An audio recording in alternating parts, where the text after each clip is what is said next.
Elizabeth passed the chief of the night in her sister's room and in. The morning had the pleasure of being able to send a tolerable answer to the inquiries which she very early received from Mr. Bingley by a housemaid, and some time afterwards from the two elegant ladies who waited on his sisters. In spite of this amendment, however, she requested to have a note sent to Longbourn, desiring her mother to visit Jane and form her own judgment of her situation. The note was immediately dispatched, and its contents as quickly complied with. Mrs. Bennet, accompanied by her two youngest girls, reached Netherfield soon after the family breakfast.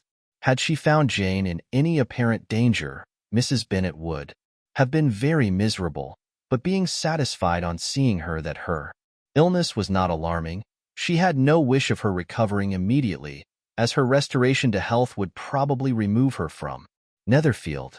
She would not listen, therefore, to her daughter's proposal of being carried home. Neither did the apothecary, who arrived about the same time, think it at all advisable.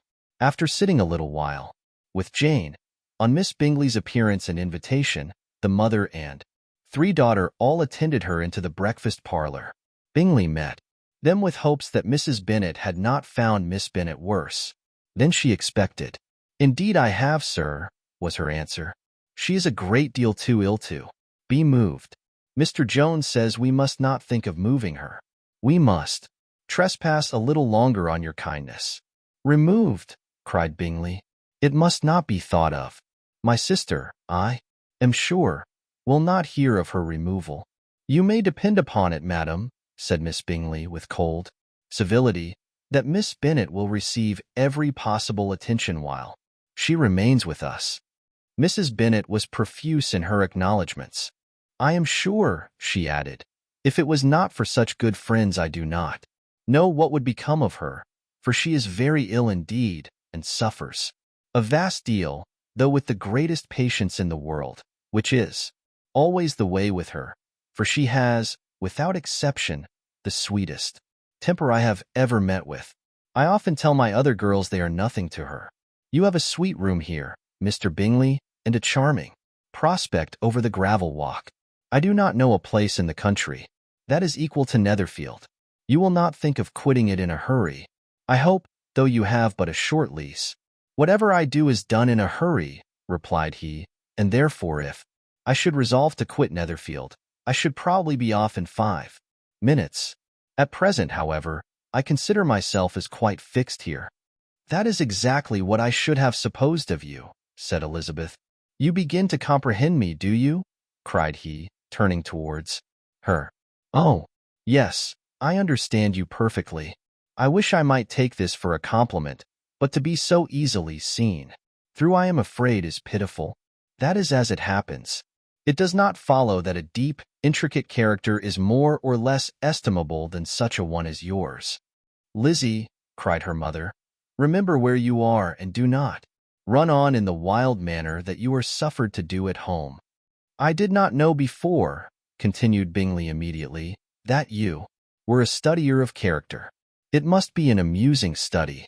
"Yes, but intricate characters are the most amusing. They have at least that advantage." "The country," said Darcy, "can in general supply but a few subjects for such a study.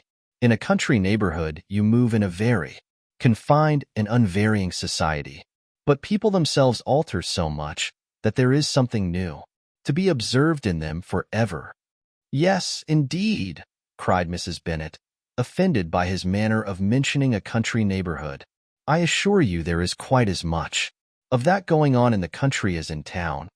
Everybody was surprised, and Darcy, after looking at her for a moment, turned silently away.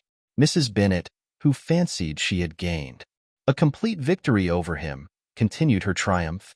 "I cannot see that London has any great advantage over the country, for my part, except the shops and public places. The country is a vast deal pleasanter, is it not, Mr. Bingley?" "When I am in the country," he replied, "I never wish to leave it, and when I am in town it is pretty much the same. They have each their advantages, and I can be equally happy in either." "That is because you have the right disposition." But that gentleman, looking at Darcy, seemed to think the country was nothing at all. "Indeed, mamma, you are mistaken," said Elizabeth, blushing for her mother. "You quite mistook Mr. Darcy. He only meant that there was not such a variety of people to be met with in the country as in the town, which you must acknowledge to be true." "Certainly, my dear, nobody said there were. But as to not meeting with many people in this neighborhood, I believe there are few neighborhoods larger. I know we dine with 24 families." Nothing but concern for Elizabeth could enable Bingley to keep his countenance. His sister was less delicate, and directed her eyes towards Mr. Darcy with a very expressive smile. Elizabeth, for the sake of saying something that might turn her mother's thoughts, now asked her if Charlotte Lucas had been at Longbourn since her coming away. "Yes, she called yesterday with her father." "What an agreeable man Sir William is, Mr. Bingley, is not he? So much the man of fashion, so genteel and easy. He had always something to say to everybody. That is my idea of good breeding, and those persons who fancy themselves very important and never open their mouths quite mistake the matter." "Did Charlotte dine with you?" "No, she would go home. I fancy she was wanted about the mince pies. For my part, Mr. Bingley, I always keep servants that can do their own work. My daughters are brought up very differently, but everybody is to judge for themselves, and the Lucases are a very good sort of girls, I assure you. It is a pity they are not handsome. Not that I think Charlotte so very plain, but then she is our particular friend. She seems a very pleasant young woman." "Oh, dear, yes, but you must own she is very plain. Lady Lucas herself has often said so, and envied me Jane's beauty. I do not like to boast of my own child, but to be sure, Jane, one does not often see anybody better looking. It is what everybody says. I do not trust my own partiality. When she was only 15, there was a man at my brother Gardiner's in town so much in love with her that my sister-in-law was sure he would make her an offer before we came away. But, however, he did not. Perhaps he thought her too young. However, he wrote some verses on her, and very pretty they were." "And so ended his affection," said Elizabeth impatiently. "There has been many a one, I fancy, overcome in the same way. I wonder who first discovered the efficacy of poetry in driving away love." "I have been used to consider poetry as the food of love," said Darcy.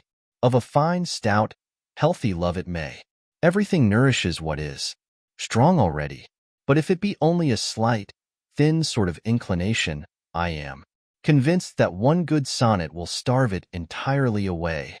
Darcy only smiled, and the general pause which ensued made Elizabeth tremble lest her mother should be exposing herself again. She longed to speak, but could think of nothing to say, and after a short silence Mrs. Bennet began repeating her thanks to Mr. Bingley for his kindness to Jane, with an apology for troubling him also with Lizzie. Mr. Bingley was unaffectedly civil in his answer, and forced his younger sister to be civil also, and say what the occasion required. She performed her part indeed without much graciousness, but Mrs. Bennet was satisfied, and soon afterwards ordered her carriage. Upon this signal, the youngest of her daughters put herself forward.